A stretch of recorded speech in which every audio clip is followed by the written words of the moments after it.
سب کچھ کرنے والی ذات اللہ تعالیٰ کی، نفع دینے والے اللہ تعالیٰ ہیں۔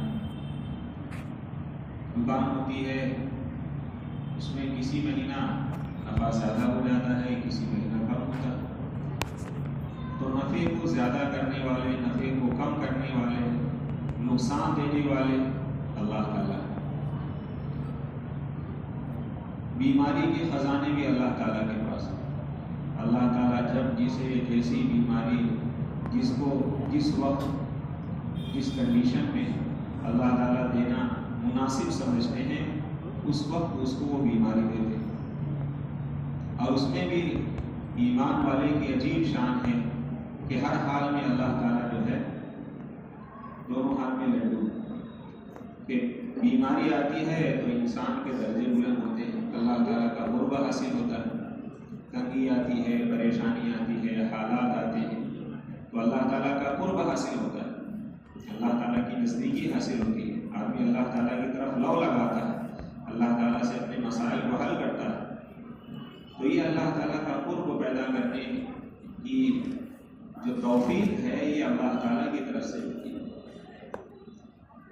ورنہ دیکھیے بہت سارے لوگ اپنے اپنے مسائل میں پریشان رہتے ہیں، اسباب میں اور مسائل کو سلجھانے میں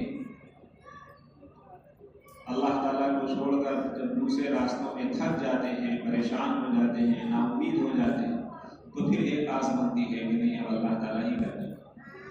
حالانکہ ایمان والے کا نظریہ یہ ہونا چاہیے کہ کوئی بھی تکلیف آئے، کوئی بھی پریشانی آئے، کوئی بھی حالات آئے، کوئی بھی الجھن، کوئی بھی ٹینشن، کوئی بھی مسئلہ آئے تو سب سے پہلے اللہ تعالیٰ کی طرف رجوع کرنا چاہیے کہ مسائل لانے والے بھی اللہ تعالیٰ اور حل کرنے والے بھی اللہ تعالیٰ۔ اللہ تعالیٰ کے علاوہ کوئی مسئلہ حل نہیں کر سکتا۔ اللہ تعالیٰ ایسی قدرت کے مالک ہیں، کب کون سا مسئلہ کس کے ذریعے سے کہاں سے کیسے سدھر جائے گا، بن جائے گا، یہ اللہ تعالیٰ جانتے ہیں۔ اللہ تعالیٰ بارش برسانے والے، دیکھیں آسمان میں بادل ہوتا ہے، بظاہر نظر آتا ہے کہ بادل سے بارش برستی ہے، اللہ تعالیٰ بادل کے بھی محتاج نہیں، بغیر بادل کے اللہ تعالیٰ بارش برساتا ہے۔ لیکن اللہ تعالیٰ کے کچھ ضابطے ہیں، کچھ قانون ہیں، اللہ تعالیٰ اپنے ضابطے کے پابند ہیں۔ لا تبدیل لکلمات اللہ، اللہ تعالیٰ کی ضابطے جو ہے وہ مقرر ہیں، متعین ہیں۔ اللہ تعالیٰ اپنے ضابطے کے مطابق بارش جو ہے آسمان سے برساتے ہیں۔ وَفِي السَّمَاءِ رِزْقُكُمْ، اللہ تعالیٰ نے ہماری روزیاں آسمانوں میں رکھی، ہم جو ہے اس کو اسباب میں، چیزوں میں تلاش کر رہے ہیں، لیکن روزی کہاں؟ اللہ تعالیٰ کے خزانہ۔ اب روزی کہتے کس کو؟ آدمی کی پیدائش سے لے کر موت تک جتنی چیزیں اس کو درکار ہیں، جتنی چیزوں کو اس کی ضرورت پڑتی ہے، دیکھنے کے لیے آنکھ کی ضرورت، آنکھ ہے تو اس میں قوت بینائی کی طاقت، دیکھنے کی طاقت، ورنہ بہت سے لوگوں کو ہم دیکھتے ہیں کہ آنکھیں ہوتی ہیں لیکن دیکھ نہیں پاتے، قوت بصارت اللہ تعالیٰ ختم کر دیتے، دیکھنے کی قوت، دیکھنے کی صلاحیت اللہ تعالیٰ ختم کر دیتے۔ یہ دونوں الگ الگ نعمتیں، کان ہیں تو سننے کی بھی طاقت ہے، تو یہ دونوں الگ الگ نعمتیں۔ اسی طریقے سے ناک بظاہر نظر آ رہی ہے لیکن زکام ہو جائے آدمی کو تو آدمی سونگھ نہیں سکتا، تو سونگھنے کی بھی طاقت دینے والے اللہ تعالیٰ۔ تو جتنی ضرورتیں انسان کو پیش آتی ہیں، آدمی کو کھانے کے لیے زبان کی ضرورت، دانتوں کی ضرورت، اسی طریقے سے لعاب کی ضرورت، یہ بھی اللہ تعالیٰ کی بہت بڑی نعمت ہے، ورنہ لعاب نکلنا بند ہو جائے، لعاب کے حدود سوکھ جائیں تو آدمی پریشان ہو جائے، بار بار اس کو ہر نوالے پر اس کو پانی پینا پڑے۔ تو دوستوں جتنی بھی چیزیں انسان کو درکار ہیں پیدائش سے لے کر موت تک، یہ ساری کے ساری رزق میں شامل ہیں۔ اللہ تعالیٰ رزاق، بہت زیادہ روزی دینے والے، روزی کے دہانے، روزی کے خزانے، روزی کے گوڈاؤن اللہ کے پاس ہیں۔ اللہ تعالیٰ جب جسے جتنی روزی جس وقت جس شکل میں دینا چاہے، اللہ تعالیٰ روزی کو کم کرنے والے ہیں، زیادہ کرنے والے ہیں۔ اور ایسے دوستو، اللہ تعالیٰ کو ہماری عبادتوں کی ضرورت نہیں۔ اللہ تعالیٰ کی عبادت کرنے کے لیے فرشتے ان گنت ہیں۔ ہم خود سنتے ہیں، بارہا سنتے ہیں کہ جس طریقے سے خانہ کعبہ ہے، اسی طریقے سے ساتویں آسمان پر بیت المعمور ہے، اور اللہ تعالیٰ کا ایسا نظام ہے کہ ایک مرتبہ جو فرشتہ طواف کر لیتا ہے تو اس کی دوبارہ باری نہیں آتی، اور مستقل وہاں طواف ہو رہا ہے بیت المعمور پر۔ کتنے سارے فرشتے ہوں گے اللہ تعالیٰ کو معلوم۔ تو اللہ تعالیٰ کو اگر عبادت کی ضرورت ہے تو سارے کے سارے فرشتے، اللہ تعالیٰ نے کچھ فرشتوں کو جو ہے ڈیوٹی لگا دی ہے قیام میں، تو قیام میں قیامت تک قیام میں رہیں۔ کچھ فرشتوں کی ڈیوٹی ہے سجدے میں، تو قیامت تک سجدے میں رہیں۔ کچھ کی ڈیوٹی ہے رکوع کی، تو رکوع میں رہیں۔ تو اللہ تعالیٰ نے اللہ تعالیٰ کو ہماری عبادتوں کی کوئی ضرورت نہیں ہے۔ اللہ تعالیٰ کی عبادت کرنے کے لیے فرشتے بہت سارے، لیکن اللہ تعالیٰ جو عبادت کروانا چاہ رہے ہیں ہمارے اپنے فائدے کے لیے، کہ کس طریقے سے یہ انسان جو ہے ہمیشہ ہمیش کی زندگی میں کیسے کامیاب ہو۔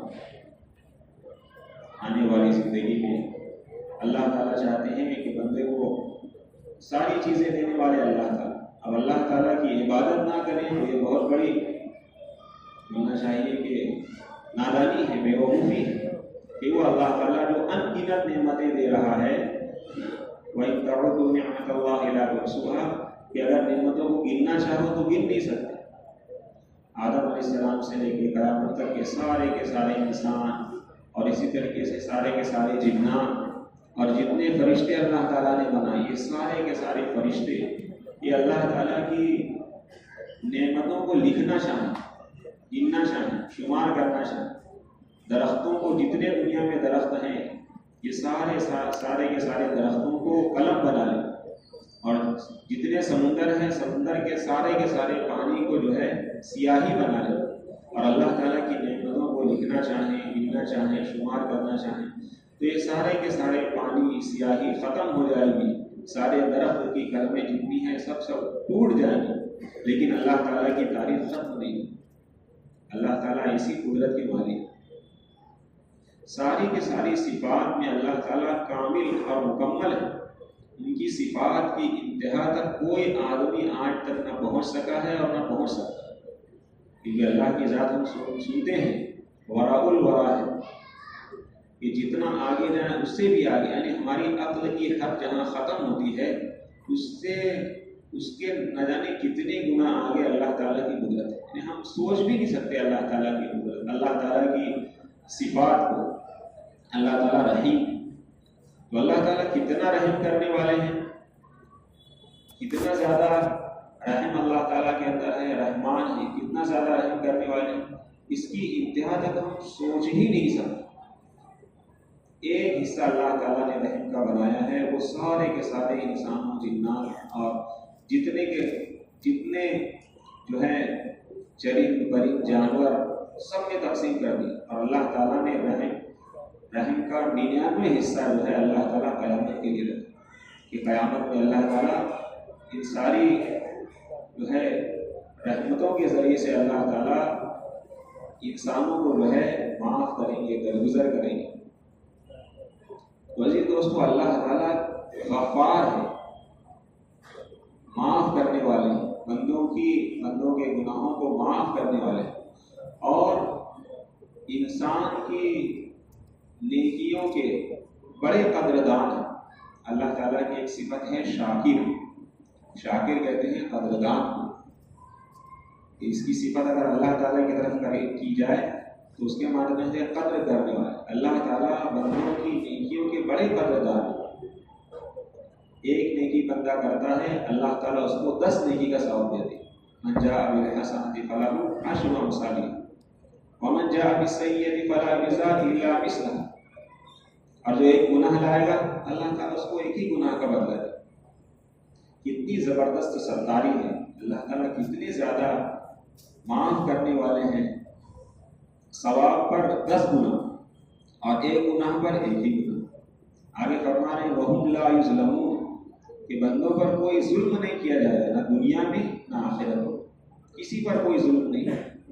اللہ تعالیٰ بہت زیادہ درگزر کرنے والے ہیں، بندوں کی نیکی کے قدردان ہیں۔ لیکن عزیز دوستو، اللہ تعالیٰ نے ہمارے پیچھے جو ہے 3 دشمن لگا دیے۔ ایک تو شیطان، ان الشیطان کان للانسان عدوا مبینا، اللہ تعالیٰ فرما رہے ہیں کہ شیطان تمہارا کھلا ہوا دشمن ہے۔ اور دوسرا نفس، نفس جو ہے اس سے بڑا دشمن ہے۔ اور تیسرا دشمن جو ہے برا ماحول ہے۔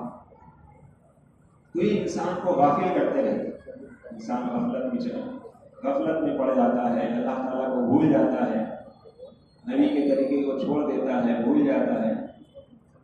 تو اس کے لیے اللہ تعالیٰ بار بار یاد دہانی کراتے ہیں، کبھی بندوں کے ذریعے سے، کبھی حالات کے ذریعے سے بندوں کو اپنی طرف متوجہ فرماتے ہیں۔ اور اللہ تعالیٰ کی قدرت زبردست ہے۔ هل أتى على الإنسان حين من الدهر لم يكن شيئا مذكورا، اللہ تعالیٰ فرما رہے ہیں کہ انسان کے اوپر ایک وقت ایسا گزرا ہے کہ انسان قابل ذکر چیز ہی نہیں تھا، ہم قابل ذکر چیز تھے ہی نہیں۔ ہواؤں میں، مٹی کے ذرات میں، ابھی سے 500 سال پہلے ہم مٹی میں بکھرے ہوئے تھے، ہواؤں میں تھے، سورج کی روشنی میں تھے۔ اللہ تعالیٰ نے غذاؤں میں طاقت ڈالی، غذا بنائی، ان غذاؤں کو ہمارے باپ دادا نے کھایا، اس کے ذریعے سے طاقت بنی، اس کے ذریعے سے نطفہ بنا، اس کے ذریعے سے اللہ تعالیٰ نے جو ہے مادر رحم بھی انسان کو بنایا۔ تو اللہ تعالیٰ فرما رہے ہیں کہ انسان کے اوپر ایک وقت ایسا گزرا ہے کہ انسان قابل ذکر چیز تھا ہی نہیں، کہ کوئی چیز نہیں تھا، کیسے اس کا تذکرہ کرے، کیسے اس کا ذکر کرے۔ اللہ تعالیٰ نے روح تو بنا دی تھی، لیکن جسم کا کوئی تصور تھا ہی نہیں، کیونکہ جسم بکھرا ہوا تھا، مٹی میں، ہواؤں میں، سورج کی روشنی میں بکھرا ہوا تھا۔ اللہ تعالیٰ نے اس کو جمع کیا۔ کیسے اللہ تعالیٰ کی قدرت ہے کہ ناپاک قطرے سے اللہ تعالیٰ نے اشرف المخلوقات بنایا۔ سوچیے عزیز دوستوں، کیسی اللہ تعالیٰ کی شان ہے، کیا اللہ تعالیٰ کی قدرت ہے کہ مٹیریل انتہائی گندا کہ بدن پر لگ جائے تو بغیر اس کو صاف کیے، پاک کیے آدمی نماز نہیں پڑھ سکتا، تلاوت نہیں کر سکتا، مسجد میں نہیں آ سکتا۔ کپڑے پر لگ جائے تو کپڑے کو پاک کرے بغیر آدمی نماز نہیں پڑھ سکتا، آدمی اس کو استعمال نہیں کر سکتا۔ ایسے ناپاک قطرے سے اللہ تعالیٰ کیسی ذات کو بنا رہے ہیں، اشرف المخلوق، ساری یہاں تک کہ فرشتوں سے بھی زیادہ اشرف اللہ تعالیٰ نے انسان کو بنایا، فرشتوں سے بھی زیادہ اونچا مقام اللہ تعالیٰ نے انسان کا بنایا، کیونکہ انسان کے ساتھ ساری ضرورتیں ہیں، ساری چیزیں لگا دی، اور پھر اللہ تعالیٰ جو ہے اپنی طرف بلاتے ہیں، اپنی طرف بلاتے ہیں۔ واللہ یدعو الی دار السلام، سب سے پہلے جنت کی طرف اللہ تعالیٰ بلانے والے، اللہ تعالیٰ بلاتے ہیں کہ جنت کی طرف آ جاؤ، سابقوا الی مغفرۃ من ربکم وجنۃ عرضها السماوات والارض اعدت للمتقین، سبقت کرو، آگے بڑھو ایسی جنت کی طرف کہ جس کی چوڑائی زمین اور آسمان کے درمیان ہے۔ اور یہ کس کے لیے بنائی گئی ہے؟ اللہ تعالیٰ سے ڈرنے والوں کے لیے۔ تو جو لوگ اللہ تعالیٰ سے ڈرتے رہیں گے، ڈرتے ہوئے چلتے رہیں گے، کام کرتے رہیں گے، آگے بڑھتے رہیں گے، تو اللہ تعالیٰ نے ان کے لیے کیسی جنت بنائی ہے کہ زمین سے لے کے آسمان تک صرف اس کی چوڑائی بیان کی۔ اور سوچیں جنت کی چوڑائی اتنی بڑی ہے تو اس کی لمبائی کتنی بڑی ہوگی؟ اللہ تعالیٰ نے لمبائی کا کہیں تذکرہ ہی نہیں کیا۔ سوچیں کیسی جنت ہوگی، ما لا عین رأت ولا اذن سمعت ولا خطر على قلب بشر، ایسی جنت نہ کسی آنکھ نے دیکھا، نہ کسی نے سوچا، نہ کسی نے سنا، نہ کسی کے دل پر اس کا وہم و گمان گزرا، ایسی جنت اللہ کا ہے۔ وہ تو بتانے کے لیے احادیث میں جو اس کے تذکرے ہیں کہ کیسی جنت ہوگی، 1 اینٹ سونے کی، 1 اینٹ چاندی کی، لیکن تصور کریں وہ کیسی جنت ہوگی، مشک اور زعفران کا اس کا گارا ہوگا، پورا کا پورا 1 سلم موتی، یعنی خالص موتی کا 1 محل۔ اب سوچیں وہ محل کیسا ہوگا، یعنی آدمی سوچ نہیں سکتا، سوچ جہاں ختم ہوگی وہاں سے اس کی ابتدا ہو۔ تو اللہ تعالیٰ نے ہم سب کو جو دنیا میں بھیجا ہے یہ آزمائش کے لیے بھیجا ہے۔ انما اموالکم واولادکم فتنہ، اللہ تعالیٰ فرما رہے ہیں کہ تمہارا مال اور تمہاری اولاد یہ آزمائش کی چیز ہے، امتحان کی چیز ہے۔ اللہ تعالیٰ نے امتحان کے طور پر ہم سب کو دیا ہے مال اور اولاد، تو اب نعمتیں ہیں یہ بھی۔ اللہ تعالیٰ کی بہت بڑی نعمت ہے اولاد کا مل جانا، اور بہت بڑی نعمت ہے مال کا مل جانا، دونوں الگ الگ بڑی بڑی نعمتیں، اور دونوں نعمتوں کو اللہ تعالیٰ نے آزمائش بتلایا ہے، امتحان بتلایا ہے۔ یہ دونوں نعمتیں اللہ تعالیٰ نے جو ہم کو دی ہے یہ جانچنے کے لیے، پرکھنے کے لیے کہ کون اس کا صحیح استعمال کرتا ہے۔ انسان اولاد کی صحیح تربیت کرے، مال کا صحیح مصرف میں خرچ کرے تو جنت حاصل ہو جائے گی۔ اللہ تعالیٰ کی رضا کے لیے مال کو خرچ کرتا رہے صحیح مصرف میں۔ تو دوستو، اللہ تعالیٰ کی قدرت بڑی نرالی ہے، بڑی عجیب ذات، بڑے بخشنے والے ہیں، بڑے نیکیوں کے قدردان ہیں، اور بہت زیادہ عطا کرنے والے۔ بازار میں جا کر ایک مرتبہ چوتھا کلمہ کوئی آدمی پڑھ 20 لاکھ نیکی۔ سوچے قیامت میں آدمی کو ایک ایک نیکی، کسی کو ایک نیکی کم پڑ جائے گی، وہ در در کی ٹھوکریں کھاتا پھرے گا، باپ کے پاس جائے گا، بھائی کے پاس جائے گا، بیٹے کے پاس جائے گا، بیوی کے پاس جائے گا، رشتہ داروں کے پاس جائے گا، دوستوں کے پاس جائے گا، کوئی ایک نیکی دینے کو تیار نہیں ہوگا۔ اور یہاں اللہ تعالیٰ کتنا نواز رہے ہیں، ایک مرتبہ چوتھا کلمہ پڑھنے پر 20 لاکھ نیکی، لاکھوں سے نیکیاں ملی ہیں۔ کتنا نوازنے والے اللہ تعالیٰ۔ لیلۃ القدر میں آدمی کھڑا ہو جائے، ایک لیلۃ القدر اس کو مل جائے، 1000 مہینوں سے افضل، 1000 مہینوں سے۔ یہ 10 راتیں آ رہی ہیں، ذی الحجہ کی 10 راتیں، یہ بہت زیادہ قیمتی، ان میں اعمال کی قیمت بہت زیادہ بڑھ جاتی ہے۔ دوسرے دنوں میں آدمی عمل کرے، کوئی نیک عمل کرے تو اس کا وہ درجہ نہیں ہوگا جو ان 10 دنوں میں نیک اعمال کرنے، کیونکہ اللہ تعالیٰ نے ان 10 دنوں کی قسم کھائی ہے۔ والفجر ولیال عشر، قسم ہے فجر کے وقت کی اور قسم ہے 10 راتوں۔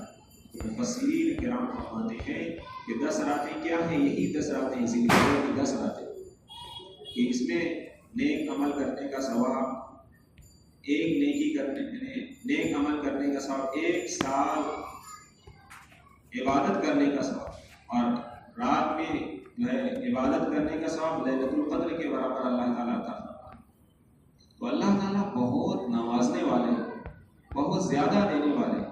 شرط یہ ہے دوستوں کہ ہم ان کی نعمتوں کی اور ان کی عبادت کی طرف رغبت کرنے والے بنیں، اور ان کی جو ہے نعمتوں کی قدردانی کرنے والے بنیں۔ اللہ تعالیٰ نے بہت ساری نعمتیں ہمیں عطا فرمائی۔ نعمت کی قدردانی یہ ہے دوستوں کہ جو نعمت جس کے لیے ملی ہے ہم اس کا صحیح استعمال کریں۔ جیسے اللہ تعالیٰ نے ہم سب کو آنکھیں دی، اور بڑی نعمت کہ جس کو آنکھ نہ ملے پوری دنیا تاریک ہو جاتی ہے، یا آنکھ میں کوئی عیب پیدا ہو جائے، نظر نہ آئے، آدمی پریشان ہو جاتا ہے۔ تو آنکھ کا صحیح استعمال یہ ہے کہ اس کو جہاں دیکھنے کا حکم اللہ تعالیٰ فرما رہے ہیں وہاں دیکھنے میں استعمال کریں، یہ اس کا شکر ہے۔ شکر کا اعلیٰ درجہ یہی ہے۔ اللہ تعالیٰ نے ہم سب کو زبان دی ہے، تو زبان کا ایسی جگہ استعمال کریں کہ جہاں اللہ تعالیٰ نے حکم دیا ہے، بھلی باتوں کا حکم کرنا، بری باتوں سے منع کرنا، اور اپنے ایمان اعمال کی فکر کرنا، دین کی بات کرنا، دین کی بات کہنا سننا، تسبیح تلاوت ہے ان کا اہتمام کرنا، یہ ساری چیزیں تو یہ زبان کا شکر ہے۔ اسی طریقے سے کانوں کو جن چیزوں کو سننے کا اللہ تعالیٰ نے حکم فرمایا ہے ان چیزوں میں ہم اپنے کان کا استعمال کریں، غلط چیزوں کو نہ سنیں، جن چیزوں سے منع کیا ہے یہ اس کا شکر ہے۔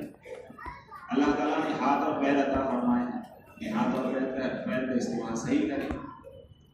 المسلم من سلم المسلمون من لسانه ویدیہ، اللہ کے نبی نے فرمایا کہ کامل مسلمان وہ ہے کہ جس کے ہاتھ اور زبان سے دوسرے ایمان والے محفوظ رہیں، کہ ہماری اپنی ذات سے نہ زبان سے کسی کو کوئی تکلیف پہنچے، نہ ہمارے ہاتھ پیر سے کسی کو تکلیف پہنچے، تو یہ کامل مسلمان ہوگا۔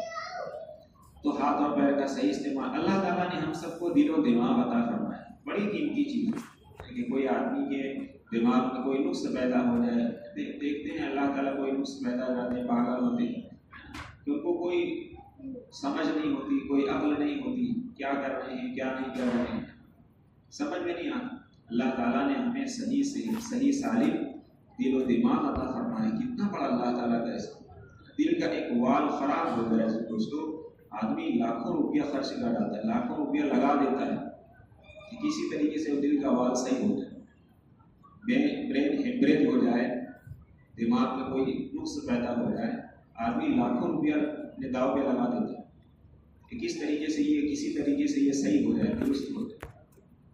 ویسے دوستو اللہ تعالیٰ کی بے پناہ نعمتیں، ہم جتنا نعمتوں کو شمار کرنا چاہیں ہے نا، صبح سے شام تک ہم گنتے رہ جائیں نعمتوں کو نہیں گر سکتے، اتنی ساری نعمتیں، اور نعمتوں کا صحیح استعمال ہوگا تو نعمتوں میں اللہ تعالیٰ برکت عطا فرمائے گا، نعمتوں کو بڑھائیں گے، نعمت کا شکر ہوگا، نعمت کا صحیح استعمال ہوگا تو اللہ تعالیٰ نعمت کو بڑھائیں گے، اللہ تعالیٰ اس کو برکت دینے والے۔ اللہ تعالیٰ کی بہت ساری انگنت نعمتیں، عزت کا ملنا یہ بھی اللہ تعالیٰ کی بہت بڑی نعمت ہے۔ اور دیکھ لیں آج کل کچھ ایسے لوگوں سے کچھ کام ایسے ہو جاتے ہیں جس کی وجہ سے آدمی ذلیل ہو جاتا ہے۔ ذلت دینے والے اللہ تعالیٰ، عزت دینے والے اللہ تعالیٰ کے پاس عزتوں کے بھی خزانے ہیں، ذلتوں کے بھی خزانے۔ اللہ تعالیٰ جس کو چاہے ذلیل کر، عزت کے نقشے میں رکھ کر ذلیل کرنے والے بھی اللہ تعالیٰ، ذلت کے نقشے میں رکھ کر عزت دینے والے بھی اللہ تعالیٰ جب چاہیں جس کو چاہیں ذلیل کر دیں، جس کو چاہیں عزت دے دیں۔ تو ساری چیزوں کو کرنے والے اللہ تعالیٰ ہے، اور اللہ تعالیٰ نے ہم سب کی کامیابی نبی کے طریقے میں رکھی۔ نبی کا طریقہ جتنا ہماری اپنی زندگی میں ہوگا، اللہ تعالیٰ کو وہ زندگی پسند ہوگی، اللہ تعالیٰ ہماری زندگی کو میچ کرے گا کہ کتنی پیارے حبیب صلی اللہ علیہ وسلم کی زندگی سے کتنا میل کھاتی ہے ہماری زندگی۔ ہر طریقے اللہ کے نبی نے کوئی موقع نہیں چھوڑا کہ جہاں رہبری نہ فرما دے، ہر جگہ اللہ کے نبی نے رہبری فرمائی، یہاں تک کہ بیت الخلاء جانا، بیت الخلاء بیٹھنے کا طریقہ، استنجا جانے کا طریقہ، اسی طریقے سے نکلنے کا ہر طریقہ، تھوکنے کا طریقہ۔ دنیا میں کوئی شریعت ایسی نہیں ہے جو اتنی کامل و مکمل ہو کہ جس میں تھوکنے کا کوئی ایسی شریعت نہیں۔ اللہ تعالیٰ نے ہم سب کو وہ شریعت عطا فرمائی کہ بالکل کامل و مکمل، اس میں کہیں نقطہ رکھنے کی بھی گنجائش نہیں۔ کپڑا پہننے کی دعا اللہ کے نبی نے، کپڑا اتارنے کی بھی دعا بتائی، بسم اللہ الذی لا الہ الا ہو، کپڑا اتارنے کی دعا ہے۔ روایت میں ملتا ہے کہ جو آدمی کپڑا بغیر بسم اللہ کے اتارتا ہے، یہ دعا پڑھے بغیر اتارتا ہے، بغیر بسم اللہ کے اتار دیتا ہے، تو شیطان اس کپڑے کو استعمال کرتا ہے، اور جس کپڑے کو شیطان استعمال کرتا ہے تو اس کا نتیجہ یہ ہوتا ہے کہ آدمی جب اس کپڑے کو پہنے گا تو اس سے اللہ تعالیٰ کی نافرمانی صادر ہوگی، اللہ تعالیٰ کی نافرمانی کی کام کرے گا، اللہ تعالیٰ کو ناراض کرنے والے کام شیطان کر رہا ہے۔ اس لیے کپڑا اتارتے وقت ضرور دعا، بہت آسان تھا، بسم اللہ الذی لا الہ الا ہو، مسنون دعا ہے۔ تو اس طریقے سے دوستو اللہ کے نبی نے ہر طریقہ بتایا، مسجد میں داخل ہونے کا طریقہ، نکلنے کا طریقہ، سونے کا طریقہ، سو کر اٹھیں تو کیا کریں اس کا طریقہ، کھانے کا طریقہ، ہر طریقہ اللہ کے نبی نے، کاروبار کرنے کا طریقہ، تجارت کرنے کا، بازار جانے کا طریقہ، ہر طریقہ اللہ کے نبی نے ہمیں بتلا دیا۔ اب اس طریقے کی خلاف کریں گے تو یہ اللہ تعالیٰ کو پسند نہیں، اللہ تعالیٰ ناراض ہوتے، اللہ تعالیٰ کو اپنے نبی سے بہت زیادہ محبت ہے، بہت زیادہ محبت۔ اللہ تعالیٰ خود درود بھیجتے ہیں، سوچیں ایسے دوستو، خود اپنے نبی پر درود بھیجتے ہیں، ان اللہ و ملائکتہ یصلون علی النبی، فرشتے اور اللہ تعالیٰ خود نبی پر درود بھیجتے ہیں۔ سوچیں اللہ تعالیٰ نے نبی کو، ہمارے نبی کو اتنا محبوب بنایا ہے کہ وہ اللہ تعالیٰ کے بھی محبوب ہیں، تو اگر ہم ان کے طریقوں کو استعمال کریں گے، ان کے طریقوں پر عمل کریں گے دوستو، ہر طریقہ نبی والا ہوگا تو اللہ تعالیٰ ہمیں اپنا محبوب بندہ بنا لے گا، اللہ تعالیٰ کتنا ہمیں پسند کرے گا، کتنا ہم سے محبت کرے گا۔ ہر بندے سے اللہ تعالیٰ محبت تو کرتے ہی، اس میں کوئی شک نہیں، لیکن جب بندہ اللہ کے نبی کے طریقوں پر جب چلتا ہے تو اللہ تعالیٰ کی محبت کا ایک عجیب انداز ہوتا ہے۔ اللہ تعالیٰ نے نبی کے طریقے کو پسند فرما لیا، خلاف پیغمبر کسے راہ گزیر کہ ہرگز بمنزل نہ خواہد رسید۔ نبی کے طریقے کے خلاف کوئی آدمی چلے گا تو اللہ تعالیٰ کو ایسی زندگی بالکل پسند نہیں۔ اللہ تعالیٰ چاہتے ہیں کہ بندہ نبی کے طریقے پر چلے، اور اسی میں اللہ تعالیٰ نے ہماری دنیا آخرت کی کامیابی رکھی۔ بڑے بڑے مرض سے، بڑی بڑی بیماریوں سے، بڑے بڑے حادثات سے اللہ تعالیٰ نے اس میں امن رکھا۔ آدمی دعا پڑھ کر نکلے گھر سے دعا پڑھ کر نکلے، اور بعض اوقات میں آتا ہے کہ گھر سے دو رکعت نفل نماز پڑھ کر نکلے، تو آدمی باہر کے سارے شرور، فتن، آفات، بلیات سے اللہ تعالیٰ بچائے۔ سلام کر کے نکلے، گھر سے نکلنے کی دعا پڑھ کر نکلے تو آدمی بالکل سیف ہو جائے گا۔ اور آدمی گھر میں داخل ہو جائے تو گھر میں 2 رکعت پڑھ لے، تو گھر میں داخل ہونے کے بعد جتنے شرور ہیں اللہ تعالیٰ تمام شرور سے بچائیں گے، تمام آفات سے بچائیں گے۔ گھر میں داخل ہونے کی دعا پڑھ لے تو اللہ تعالیٰ نے، اللہ کے نبی نے ہمیں کسی موڑ پر تشنا نہیں چھوڑا ہے، پیاسا نہیں چھوڑا ہے۔ ہر موقع کی دعا، ہر موقع کا عمل اللہ کے نبی نے بتایا۔ سورج گرہن کے اوپر کیا کریں، چاند گرہن ہو جائے تو کیا کریں، بارش نہیں برس رہی ہو تو کیا کریں، ہر طریقہ بتایا۔ اور ایسے دوستو، اللہ تعالیٰ نے ہم سب کو اعمال دیے، اور یہ اعمال یقینی سبب ہے اللہ تعالیٰ کے خزانے سے لینے کا۔ یقینی سبب عمل ہے۔ کوئی بھی حالات اللہ تعالیٰ نے 3 ہمارے لیے ہتھیار دیے، ایک تو صلاۃ الحاجت نماز ہے، ایک تو صدقہ ہے، اور ایک دعا ہے۔ تینوں چیزوں میں اللہ تعالیٰ نے ایسی جان اور ایسی طاقت رکھی ہے کہ بڑے بڑے دنیا کے، آخرت کے کوئی بھی کیسے بھی ٹیڑھے آڑے ترچھے کیسے بھی مسائل ہوں، اللہ تعالیٰ سارے مسائل کا حل رکھے۔ شرط ہے عزیز دوستوں کہ آدمی یقین کے ساتھ کرے، اللہ تعالیٰ کی ذات عالی پر کامل یقین۔ یقین کی کمزوری کی وجہ سے ہم صلاۃ الحاجت نماز پڑھتے ہیں، جب مسئلہ حل نہیں ہوتا تو آدمی اللہ تعالیٰ سے بدگمان ہو جائے۔ اتنی خراب بات، آدمی اللہ سے بدگمان ہو جائے، بہت بری بات۔ ہمارے عمل میں نقص ہو سکتا ہے، ہمارے عمل میں خرابی ہو سکتی ہے، لیکن اللہ تعالیٰ نے جو ہمیں اعمال عطا فرمائے ہیں یہ یقینی سبب ہے۔ صحابہ نے اپنے مسائل کو حل کرے۔ صحابی گھر پر آئے، کھانے کو کیا ہے، کچھ نہیں، گھر مسجد گئے، 2 رکعت نماز پڑھ کے رائے، کچھ انتظام ہوا نہیں، پھر دوبارہ گئے، پھر تیسری مرتبہ گئے۔ جب تیسری مرتبہ آئے ہیں تو گھر میں جو چکی تھی وہ بہت چلنے لگی۔ ہم سنتے ہیں بارہا یہ واقعہ۔ تو صحابہ کو یقین تھا کہ ہماری نماز میں کمی ہو سکتی ہے، ہماری نماز میں کمی ہو سکتی ہے، اللہ کے خزانے میں کوئی کمی نہیں، اللہ سے مانگنے میں، اللہ کے خزانے میں کوئی کمی نہیں۔ اللہ تعالیٰ نے جو سبب دے دیا ہے یہ بالکل یقینی ہے، بالکل طے شدہ ہے۔ شرط یہ ہے کہ ہم عمل کو اس کے حقیقت کے ساتھ اس کو کرنے والے، تڑپ کر مانگنے والے، تڑپ کر مانگے اللہ تعالیٰ سے۔ اللہ تعالیٰ ہر ایک کی دعا سننے والے ہیں۔ اللہ تعالیٰ فرمایا ادعونی استجب لکم، میرے بندوں تم مجھ سے مانگو میں تمہاری دعاؤں کو قبول کروں۔ جب مانگنے کا حکم فرما رہے ہیں، قبول کرنے کا وعدہ فرما رہے ہیں، تو کیوں قبول نہیں کرے؟ کمی جو ہے دوستو اللہ معاف فرمائے ہماری طرف سے بھی، کہ ہم یقین کے ساتھ مانگتے نہیں، یقین کے ساتھ متوجہ نہیں ہوتے۔ سارے کے سارے مسائل، جو بھی آفت، جو بھی تکلیف، جو بھی درد، جو بھی پریشانی، جو بھی مصیبت، جو بھی تکلیف ہو، آدمی اللہ تعالیٰ کی طرف رجوع کرے، اللہ تعالیٰ سے مانگے۔ اور اللہ تعالیٰ ایسے نوازنے والے ہیں کہ اللہ تعالیٰ مانگنے سے خوش ہوتے ہیں۔ عجیب اللہ تعالیٰ کا ذات، مانگنے والوں سے جو جتنا مانگے گا اللہ تعالیٰ اس سے اتنا خوش ہو، نہیں مانگنے والوں سے اللہ ناراض ہوتے ہیں۔ دنیا والوں کا عجیب ضابطہ ہے، عجیب معاملہ ہے کہ ہم دنیا والوں سے مانگیں گے تو دنیا والے مانگنے سے ناراض ہوتے ہیں، اور اللہ تعالیٰ مانگنے سے خوش ہوتے ہیں۔ اچھا، دنیا والے تو بعض مرتبہ جتا بھی سکتے ہیں، لیکن اللہ تعالیٰ کبھی نہیں جتاتے۔ اللہ تعالیٰ دے بھی دیتے ہیں، نواز بھی دیتے ہیں، جتاتے بھی نہیں، بولتے بھی نہیں، الٹا خوش ہوتے ہیں۔ دوستو ایسے اللہ سے اپنے تعلق کو نہ جوڑنا بہت مناسب نہیں۔ اللہ تعالیٰ سے اپنے تعلق کو مضبوط کرنے کا ذریعہ دعا ہے۔ بہت قیمتی